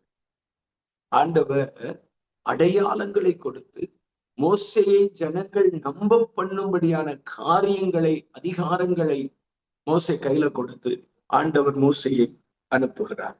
ரைட். 3வது 4வது காரியம் அந்த அதிகாரத்தினுடைய 10வது வசனம். முதல்ல என்ன சொல்றாரு, நான் எம்மாத்திரம், எனக்கு தகுதி இல்லைங்கிற. 2வது என்ன சொல்றாரு, நான் அவங்க கிட்ட போய் என்ன சொல்லுவேன், உன்னை அனுப்பினது யார் என்று கேட்டால், அவர் நாமம் என்ன என்று கேட்டால் நான் அவர்களுக்கு என்ன சொல்லுவேன். ஆண்டவர் சொன்னாரு, இருக்கிறவராகவே இருக்கிறேன் என்பவர் என்னை அனுப்பினார்னு சொன்னாரு. 2, ஆபிரகாமின் தேவனும் ஈசாக்கின் தேவனும் யாக்கோபின் தேவனுமாய் இருக்கிறவர் என்னை அனுப்பினார்னு சொன்னார். இதை சொன்ன உடனே 3வது மோசே கிட்ட ஆண்டவர் கேள்வி கேட்கிறார். மோசே ஆண்டவர்கிட்ட கேள்வி கேட்கிறார், ஆண்டவரை, ஜனங்க என்ன நம்ப மாட்டாங்க, உங்க நாமத்தை சொன்னாலும் ஜனங்க என்ன நம்ப மாட்டாங்க, எனக்கு செவி கொடுக்க மாட்டாங்க, நீ பொய் சொல்ற, கர்த்தர் உனக்கு தரிசனமாகவில்லை என்று சொல்லுவாரு, நான் அவர்களுக்கு என்ன சொல்லுவேன், அவங்க என்ன நம்ப மாட்டாங்களே. அவ மோசே கர்த்தர் மோசே கிட்ட அடையாளங்களை நடப்பிக்கக்கூடிய வல்லமையை ஆண்டவர் மோசேக்கு கொடுக்க, அடையாளங்களை நடப்பிக்கக்கூடிய வல்லமை. ஜனங்கள் என்னை நம்ப மாட்டார்களே, அடையாளங்களை நடப்பிக்கக்கூடிய வல்லமையை நமக்கு தர, இந்த அடையாளங்களை அவர்களுக்கு முன்பதாக நீ செய்வாயானால் ஜனங்கள் உன்னை நம்புவார். 3. 4வது காரியம் 10வது வசனம் பாருங்க. யாத்திராகமத்தின் புஸ்தகம் 4வது அதிகாரத்தினுடைய 10வது வசனம். இப்ப மோசே சொல்ற 4வது சாக்கு புக்கு என்னன்னு பாருங்க. அப்பொழுது மோசே கர்த்தரை நோக்கி, ஆண்டவரே, இதற்கு முன்னாவது தேவரீர் உங்கள் அடியாரோட பேசினதற்கு பின்னாவது நான் வாக்கு வல்லவன் அல்ல, நான் திக்குவாயும் மந்த நாவும் உள்ளவன். என்ன சொல்றாரு, நான் வாக்கு வல்லவன் அல்ல, நான் திக்குவாயும் மந்த நாவும் உள்ளவன். என்ன சொல்றாரு, எனக்கு பேச தெரியாது. நீங்க என்னைய பார்வோனிடத்திற்கு அனுப்புறேன்னு சொல்றீங்க, ஆனா எனக்கு பார்வோன்ட்ட போய் பேச தெரியாது. இஸ்ரவேல் ஜனங்க கிட்ட போய் பேச சொல்றீங்க, எனக்கு பேச தெரியாது, எனக்கு திக்குவாய், எனக்கு மந்த நாவு, நான் வாக்கு வல்லவன் அல்ல. நிறைய பேர் கவனிங்க, இந்த வசனத்தை எப்படி புரிந்து கொள்றாங்க அப்படின்னு சொன்னா, இந்த வசனத்தின் அடிப்படையில மோசே வந்து ஆடுகளுக்கு பின்னாடி போய் ஆடுகளோட பேசி பேசி பேசி பேசி மோசேக்கு வாய் திக்க ஆரம்பிச்சிச்சு. பாருங்க, ஜனங்க வருவாங்க. இப்படி திக்கி திக்கி மோசே பேச ஆரம்பிச்சிட்டாரு. ஆடுகள் கிட்ட பேசி பேசி பேசி பேசி மோசேக்கு வாய் திக்கி போச்சு. ஏன்னா அவர் சொல்றாரு, நான் திக்கு வாய் மந்தனாகும் அப்படிங்கிற. ஆக்சுவலா கவனிங்க, அவருக்கு திக்குவாயும் கிடையாது, மந்தனாவும் கிடையாது. மோசே நல்லா ஃப்ளூயண்டா பேசக்கூடியவர் தான். ஏன் அவர் இந்த வார்த்தையை சொல்றாரு அப்படின்னு சொல்லி சொன்னா, அவருடைய காரியம் என்னன்னு கேட்டீங்கன்னா, பார்வோன் ஒரு பெரிய அதிகாரி, தேசாதிபதி. பார்வோனுக்கு பயந்துதான் நான் வந்து ஊரை விட்டு ஓடி வந்தேன். இவன் மறுபடியும் பார்வோன்ட்ட போய் பேசணும், இஸ்ரவேல் ஜனங்கள்கிட்ட போய் பேசணும்னா எனக்கு பேச தெரியாது, எனக்கு பயமா இருக்கும். சில நேரங்கள் பாருங்க, உங்களுக்கு நல்லா பாட தெரியும். இப்போ நமக்கு அருமையான சிஸ்டர் கீதா நல்லா வர்ஷிப் பண்ணா, எனக்கு ரொம்ப பிடிச்ச பாட்டு அந்த துதிக்கும் கனத்துக்கும் பார்த்து ரொம்ப அழகா அருமையா பாடினா. சோ உங்களுக்கு நல்லா பாட தெரியுது, பாட முடியுது. ஒருவேளை பல தேசத்துல இருக்கக்கூடிய பெரிய பெரிய தெய்வ ஊழியர்களை கூட விட்டுங்களேன், நல்ல பாடக்கூடியவர்கள், நல்ல பாடல் கலைஞர்கள், நல்ல கிறிஸ்டியன் ப்ரொஃபஷனல் சிங்கர்ஸ் நூற்றுக்கணக்கான பேர் கூடியிருக்கிறாங்க. அவங்க மத்தியில ஒரு வேலை சிஸ்டர் கீதாவை போய் நீங்க ஒரு பாடல் பாடுங்க அப்படின்னு சொல்லி சொன்னா, நமக்கு பாட தெரியும், சிஸ்டருக்கு பாட தெரியும். ஆனா கூட ப்ரொஃபஷனலிட்டிக் சிங்கர்ஸா இருக்கக்கூடியவங்களுக்கு முன்னாடி போய் நின்று பாடணும் அப்படின்னா கொஞ்சம் பயம் இருக்கதான் செய்யும், இல்லைங்களா? கொஞ்சம் பயம் இருக்கதான் செய்யும். எல்லாம் நல்லா பாடக்கூடியவங்க, பெரிய பெரிய சிங்கர்ஸ், பெரிய பெரிய ஸ்டேஜ்ல பாடினவங்க, அவங்க முன்னாடி நின்று நம்ம பாடுதா அப்படின்னா கொஞ்சம் பயம் இருக்கதான் செய்யும். இப்ப நான் கிட்டத்தட்ட 23 வருட காலங்களாக வேதத்தை பிரசங்கிக்கிறேன், கர்த்தருடைய ஊழியக்காரனா இருக்கிறேன். பல ஆயிரங்களுக்கு முன்பதாக நின்று ஊழியர் செஞ்சிருக்கிறேன், பிரசங்கம் பண்ணியிருக்கிறேன். ஆனா சில பெரிய வேத பண்டிதர்கள், வேத கலைஞர்கள், கனத்துக்குரிய தெய்வ மனிதர்கள், உலக பரிசுத்தவான்கள், அப்படிப்பட்டவங்க நடுவுல போய் ஊழியர் செய்யும் போது ஒரு சின்ன நர்வ்ஸ் இருக்கதான் செய்யும், ஒரு சின்ன பிசிக்கல் வைப்ரேஷன் இருக்கதான் செய்யும். அதனால நான் என்ன சொல்லுவேன் அப்படின்னு சொன்னா, ஒருவேளை அவங்ககிட்ட பேசும்போது ஏதாவது நான் பேச தெரியாம பேசிட்டேன்னா, எனக்கு ஒழுங்கா பேச வராதே உங்களுக்கு முன்னாடி அப்படின்னு ஆண்டவர்கிட்ட சொல்றாரு, நான் வந்து திக்குவாயும் மந்தனாவும் உள்ளவன், எனக்கு பேச தெரியாது. சோ மோசேக்கு வாயிலெல்லாம் பிரச்சனையே கிடையாது. மோசே என்ன சொல்றாரு, எனக்கு ஒரு பயம் இருக்கு, பார்வோன்ட்ட போய் பேசுறதுக்கு, இஸ்ரவேல் ஜனத்தை போய் பேசுறதுக்கு எனக்கு ஒரு பயம் இருக்கு. அவங்கள்ட்ட போய் பேசும்போது எனக்கு வார்த்தை வராது, திக்கிருவேன், எனக்கு பேச தெரியாது. ஏன் நான் சொல்றேன் மோசே வந்து நல்லா பேசக்கூடியவர், ஆனா பயத்தினாலதான் எனக்கு பேச வரான்னு சொல்றாருன்னு சொல்லி சொன்னா, இங்க அப்போஸ்தலர் 7வது அதிகாரத்துல ஸ்தேவான் மோசையை குறித்து பேசும் பொழுது என்ன சொல்றாரு பாருங்க. அப்போஸ்தலர் நடபடிகள் 7வது அதிகாரம் 22வது வசனத்தை நம்ம வாசிப்போம் அப்படின்னு சொல்லி சொன்னா, 21 மற்றும் 22 வாசிக்கிற பாருங்க. அவன் வெளியே போட்டு விடப்பட்ட போது பார்வோனுடைய குமாரத்தை அவனை எடுத்து தனக்கு பிள்ளையாக வளர்த்தார். 22வது வசனம், அப்போஸ்தலர் 7:22. மோசே எகிப்தியருடைய சகல சாஸ்திரங்களிலும் கற்பிக்கப்பட்டு வாக்கிலும் செய்கையிலும் வல்லவனானான். வாக்கிலும் செய்கையிலும் வல்லவனானான். மோசே வாக்கிலும் செயலிலும் வல்லவன், வாக்கில் வல்லவன், பேசுகிறதில் வல்லவன். ஸ்தேவான் சொல்ற மோசேக்கு நல்லா பேச தெரியும். சோ மோசேக்கு நல்லா பேச தெரியும். ஆனாலும் மோசே சொல்ற விஷயம் என்னன்னு கேட்டீங்கன்னா, எனக்கு பேச தெரியாது, நான் திக்குவாய் உள்ளவன், மந்தனா உள்ளவன், எனக்கு பேச வராது. முதல்ல என்ன சொல்றாரு, எனக்கு தகுதி இல்லைங்கிற. ரெண்டாவது, உங்க நாமம் என்ன என்று அவர்கள் கேட்டால் நான் என்ன சொல்லுவேன். மூன்றாவது, என்னை நம்ப மாட்டார்களே, என்னை ஏற்றுக்கொள்ள மாட்டாங்களே அப்படின்னு சொல்ற. நாலாவது என்ன சொல்றாரு, எனக்கு பேச தெரியாதுங்க. எனக்கு பேச தெரியாது, எனக்கு பேச வராது. பார்வன்ட்ட போய் பேசணுமா, எனக்கு பேச வராது. ஜனங்கிட்ட பேசணுமா, எனக்கு பேச வராது. எனக்கு பயம், பேச தெரியாது. இந்த வார்த்தையை சொன்ன உடனே ஆண்டவர் சொல்றாரு, நான் உன் வாயோட இருந்து நீ பேச வேண்டியதை உனக்கு போதிப்பேன். நான் பேசுவேன், நீ கவலைப்படாது. ஆண்டவர் ஒருவேளை மோசைக்கு திக்குவாய் அப்படின்னு சொல்றதை ஏற்றுக்கொண்டிருந்தா, உண்மையிலே மோசைக்கு திக்குவாயா இருந்தா, உண்மையிலே மோசைக்கு மந்த நாக்கு இருந்திருந்ததுன்னா, ஆண்டவர் வேற மாதிரி பேசியிருப்பார். இப்ப மோசைக்கு அதெல்லாம் பிரச்சனை கிடையாது. எனக்கு பேச தெரியாதுங்கிறது தான் மோசையினுடைய வார்த்தை. ஆண்டவர்கிட்ட மோசை சொல்ல விரும்புகிற காரியம் என்னன்னா, எனக்கு பேச தெரியாது. 12வது வசனத்துல ஆண்டவர் சொல்றாரு, நான் உன் வாயோட இருந்து நீ பேச வேண்டியதை உனக்கு போதிப்பேன். நீ பேச வேண்டியதை உனக்கு போதிப்பேன். ஏன்னா அவருக்கு சொல்ற, என்ன பேசுன்னு எனக்கு தெரியாது, நான் பேசக்கூடாத பேசிடுவேன், எனக்கு பேச வராது. ஆண்டவர் சொல்றாரு, நீ என்ன பேசணுமோ அதை நான் உன் வாயில தரேன்.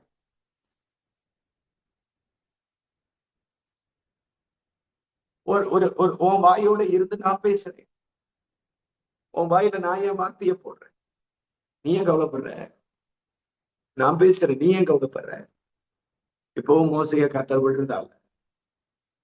சோ ஒருவேளை நீங்க, எனக்கு பெரிய பெரிய இடங்கள்ல வாய்ப்புகள் வருது, பெரிய பெரிய கூட்டங்கள்ல வாய்ப்பு வருது, பெரிய பெரிய ஊழியர்களுக்கு முன்பதாக, பெரிய பெரிய பாடகர்களுக்கு முன்பதாக வாய்ப்பு வருது, எனக்கு பேச தெரியாது, பாட தெரியாது, நான் உங்க முன்னாடி போய் நின்று பேச தெரியாம நின்று கவலைப்படாது.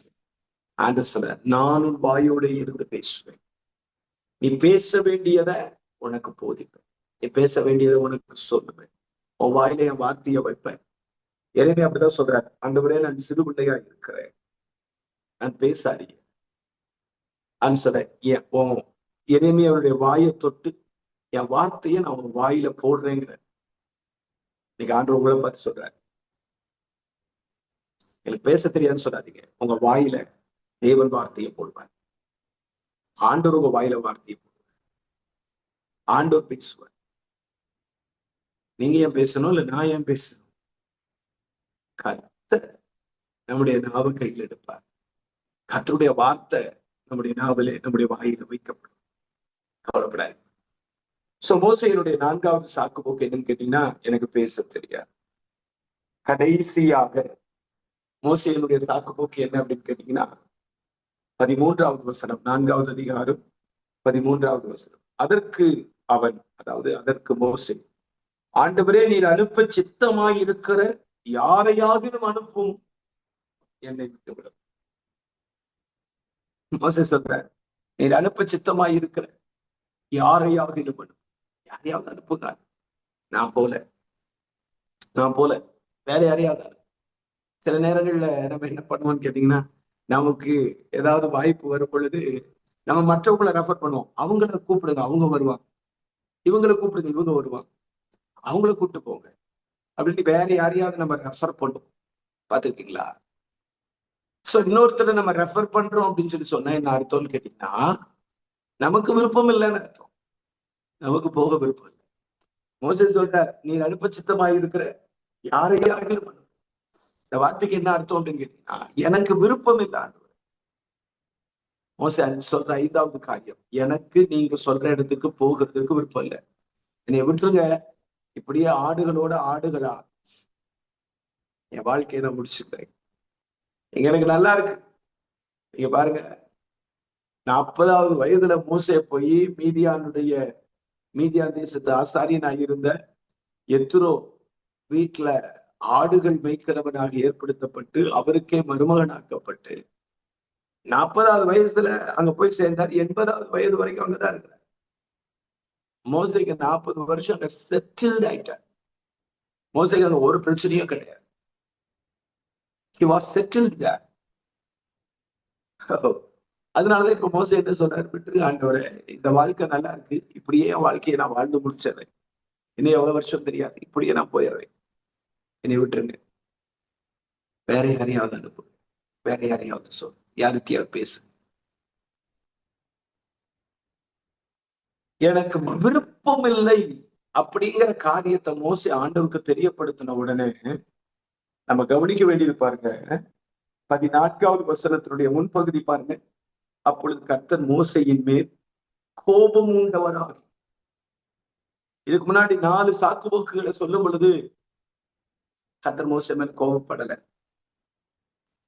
ஆனா இங்க நான் போக எனக்கு விருப்பம் இல்லை, வேற யாரையாவது அனுப்புங்க அப்படின்னு சொன்ன உடனே கர்த்தருக்கு மோசே மேல கோபம் வந்துச்சு. நான் சொல்றேன், தயவு செய்து தேவன் ஒரு அழைப்பு கொடுக்கும் பொழுது, தரிசனத்தை கொடுக்கும் பொழுது, தேவன் உங்களை ஒரு காரியமாய் அனுப்பும் பொழுது, ஆண்டவரே எனக்கு விருப்பம் இல்லைன்னு மட்டும் தயவு செஞ்சு ஆண்டவர்கிட்ட சொல்லிடாது. நான் போக விரும்பல, வேற யாரையாவது அனுப்புங்க, வேற யாரையாவது போக சொல்லுங்க, வேற யாரையாவது நீங்க அனுப்புங்க, ஒரு நாள் அப்படி சொல்லிடு. ஆண்டவருக்கு என்ன ஆள் இல்லைன்னு நினைக்கிறீங்களா? 400 வருஷம் அடிமைகளாக கிடக்கிற இஸ்ரவேல் புத்திரர்ல அங்க ஒரு சின்ன பையனை வச்சு கர்த்தர் வேலை செஞ்சிருவார். ஆண்டவருக்கு மோசேதான் வேணுங்கிற கட்டாயம் கிடையாது. மோசையை கொண்டு செய்யற காரியத்தை இஸ்ரவேல் தேசத்துக்குள்ள அடிமையாக இருந்துட்டு இருக்கிற யாரோ ஒருத்தரை கொண்டு கர்த்தர் செஞ்சிருவார். மோசே 80 வருஷம் உயிரோடு இருக்கிறார். இப்போ 80 வருஷத்துல மோசே ஒரு நாள் கூட அடிமையா இருந்தது. 40 வருஷம் அரண்மனையில அதிகாரியை போலதான் இருந்தார். அரண்மனை வஸ்திரம், அரண்மனை சாப்பாடு, அரண்மனை வளர்ப்பு. அடுத்த 40 வருஷம் எகிப்தை விட்டு வெளியே வந்துட்டாரு. மீதியா தேசத்துல எத்ரோ என்று சொல்லப்படுகிற கணத்துக்குரிய ஒரு நபருக்கு மறுமகனாக்கப்பட்டது. இப்ப மோசேக்கு என்ன அப்படின்னு கேட்டீங்கன்னா, எனக்கு விருப்பம் இல்லை, நான் மறுபடியும் போறதுக்கு, மறுபடியும் எகிப்துக்கு போகிறதுக்கு எனக்கு விருப்பம் இல்லை, நீ விட்டுருங்க, நான் எப்படி இருந்தேன். இந்த வார்த்தையை சொன்ன உடனே ஆண்டவருக்கு மோசே மேல பயங்கர கோபம் வச்சு. ஆண்டவர் மோசே மீது கோபம் உண்டவர் ஆகி பேசுகிறார். கோபத்துல பேசுறார். நல்லா கவனிக்கிறோம். ஒரு நாளும் எனக்கு விருப்பம் இல்லை, நான் போகல, நான் செய்யல, வேற யாரையாவது அனுப்புங்க ஆண்டவரேன்னு சொல்லி ஒரு நாள் சொல்லிடுறாரு. சொல்லிட்டீங்கன்னா கர்த்தருடைய கோபத்தை பார்க்க வேண்டியது வரும். தேவன் மீது கோபப்படுவார், கோபம் உள்ளவர் ஆவார் அப்படிங்கிறத நீங்க ஒரு நாள் மறந்து. ஓகே, சோ 5 காரியங்கள் மோசே ஆண்டவர்கிட்ட சொல்லுகிற சாக்கு போக்குகள். 5 காரியம். 1, நான் ஏமாத்து, எனக்கு தகுதி இல்லை. 2, என்ன சொல்லுவேன், உம்முடைய நாமம் என்ன என்று கேட்டால் என்ன சொல்லுவேன். 3வது, என்னை நம்ப மாட்டார்களே, என்னை ஏற்றுக்கொள்ள மாட்டார்களே. 4வது காரியம், நான் திக்குவாயும் மந்தனாவும் உள்ளவன், எனக்கு பேச தெரியாது. 5வது காரியம், வேற யாரையாவது அனுப்புங்க ஆண்டவரே, எனக்கு விருப்பம் இல்லை, எனக்கு விருப்பம் இல்லை. இந்த 5 சாக்குப்போக்குகளை அல்லது இந்த 5 கேள்விகளை மோசே ஆண்டவர்கிட்ட வச்சார். ஆனாலும் ஆண்டவர் விடல. மோசைய ஆண்டவர் அனுப்பினார் என்று சொல்லி வேதத்தில் எழுதப்பட்டிருக்கு. இந்த கோலை பிடித்துக் கொண்டு ஆரோனை அழைத்து கொண்டு போ போ மோசே புறப்பட்டு போனார். சோ இன்னைக்கு என்ன பார்த்திருக்கிறோம்? ஊழிய அழைப்பு வரும் பொழுது மோசே தேவனிடத்தில் சொன்ன சாக்கு போக்குகள். கொஞ்சம் உங்களுடைய ஆரம்ப கால ஊழியத்தை திரும்பி பாருங்க, கர்த்தருடைய அழைப்பை திரும்பி பாருங்க. இந்த 5 விதமான சாக்கு போக்குகள் நீங்க ஏதாவது சாக்கு போக்குகள் சொன்னது உண்டா? ஒருவேளை இன்னைக்கு இந்த 5ல ஏதாவது ஒண்ணு சொல்லிட்டு இருக்கீங்களா? ஒருவேளை அப்படி சொல்லிட்டு இருப்பீங்கன்னா அதை விட்டு வெளியே வாங்க. கர்த்தர் சொன்ன பதில்களை பாருங்க. நான் ஏமாத்திரம், எனக்கு தகுதி இல்லைன்னு சொன்னேன். மோசே கிட்ட சொல்றாரு, நான் உன் கூட இருப்பேன்டா, அதான்டா உனக்கு தகுதிங்கிற. 2வது மோசே ஆண்டவர்கிட்ட சொல்றாரு, ஆண்டவரே உங்களுடைய நாமம் என்ன என்று கேட்டால் என்ன சொல்லுவேன்? 2 நாமத்தை சொல்லி அனுப்புறேன். இருக்கிறவராகவே இருக்கு. 2வது, உன் பிதாக்களின் தேவன். இந்த 2 நாமத்தை அவங்ககிட்ட சொல்லு. 3வது மோசே சொல்றாரு, நீ நம்ப மாட்டார்களே. 3 அடையாளங்களை நடப்பிக்கிற வல்லமையை மோசே கிட்ட கற்றுக் கொடுக்குற. கோலும் சர்பம், கையும் குஷ்டரோகம், தண்ணீரும் ரத்தம். இந்த 3 அடையாளங்களை கொடுக்க. இந்த அடையாளங்களை செய்ய ஜனங்கள் உன்னை நம்புவார். 4வது, எனக்கு பேச தெரியாதே, நான் திக்குவாய் மந்தனா. ஆண்டு சொல்லார், நீ ஏன் பேசணும்? நான் உன் கூட இருந்து பேசுறேன். நான் உன் வாயோட இருந்து பேசுறேன். உன் வாயில நான் என் வார்த்தையை போடுறேன். கடைசியா மோசே சொல்றார், எனக்கு விருப்பம் இல்லை யாரையாவது. மோசே மேல கர்த்தர் கோபம் உண்டவரானார். சோ தயவு செய்து இந்த மாதிரியான சாக்குப்போக்குகள் சொல்லாம கர்த்தருடைய அழைப்பிற்கு கீழ்ப்படிவோம், கர்த்தருடைய வார்த்தைக்கு கீழ்ப்படிவோம், கர்த்தருக்கு பின் செல்லுவோம், கர்த்தரோடு இணைந்து நிற்போம். நிச்சயமாகவே நம் மூலமாக, உங்கள் மூலமாக அடிமைத்தனத்தில் இருக்கிற ஆயிரங்களும் லட்சங்களும் விடுவிக்கப்பட்டு ஆண்டவருடைய நாமம் உங்கள் மூலமாய் மகிமைப்படும். கண்களை மூடி ஜெபிக்கலாமா? நல்ல பிதாவே, இயேசுவின் நாமத்தில் உமக்கு நன்றி செலுத்துகிறோம். கற்றுத்தந்த நல்ல பாடங்களுக்கு ஸ்தோத்திரம். அழைப்பு வரும் பொழுது ஒரு தேவனுடைய மனுஷன் என்னவெல்லாம் சாக்கு போக்குகள் சொல்லுகிறான் என்பதை வேதத்திலிருந்து ஆண்டவரே நாங்கள் கற்றுக்கொள்ள நீர் கிருபை தந்தீர். நாங்களும் இப்படிப்பட்ட சாக்கு போக்குகளுக்கு இடம் கொடாமல் கர்த்தருடைய வார்த்தைக்கும் அழைப்பிற்கும் அடிபணிந்து ஆண்டவர் எங்களை செய்யும்படி திட்டம் பண்ணி இருக்கிற எந்த ஒரு காரியத்திற்கும் நாங்கள் உடன்பட்டு உடைய நாமத்தை மகிமைப்படுத்தி புறப்பட கர்த்தர் கிருபை தர வேண்டும் என்று சொல்லி ஜெபிக்கிறோம். வல்ல கரத்தில் முற்றிலும் தாழ்த்தி அர்ப்பணிக்கிறோம். பரிசுத்தமுள்ள உடைய நாமத்துக்குரிய மகிமையை கர்த்தர் எடுத்துக் கொள்ளுவீராக என்று சொல்லி ஜெபிக்கிறோம். டெலிவரன்ஸ் மினிஸ்ட்ரீஸ்க்காக, ஆண்டவரே பிரதர் கஷிக்காக, பாஸ்டர் ரோஷனுக்காக, அவர்களோடு ஊழியத்தில் உடன்பட்டு இருக்கிற அத்தனை தெய்வ பிள்ளைகளுக்காக, ஆமென், பிரைஸ் காட். இந்த இணைப்பில் இருக்கிற ஒவ்வொரு தெய்வ ஊழியர்களுக்காக, தெய்வ பிள்ளைகளுக்காக கர்த்தரை மகிமைப்படுத்துகிறேன். தொடர்ந்து கர்த்தர் மகிமைப்படுவாரா. இயேசுவின் நாமத்தில் நன்றி சொல்லி நம்பிக்கையோடு ஜெபிக்கிறோம் நல்ல பிதாவே, ஆமென். God bless you and God be with you. Amen.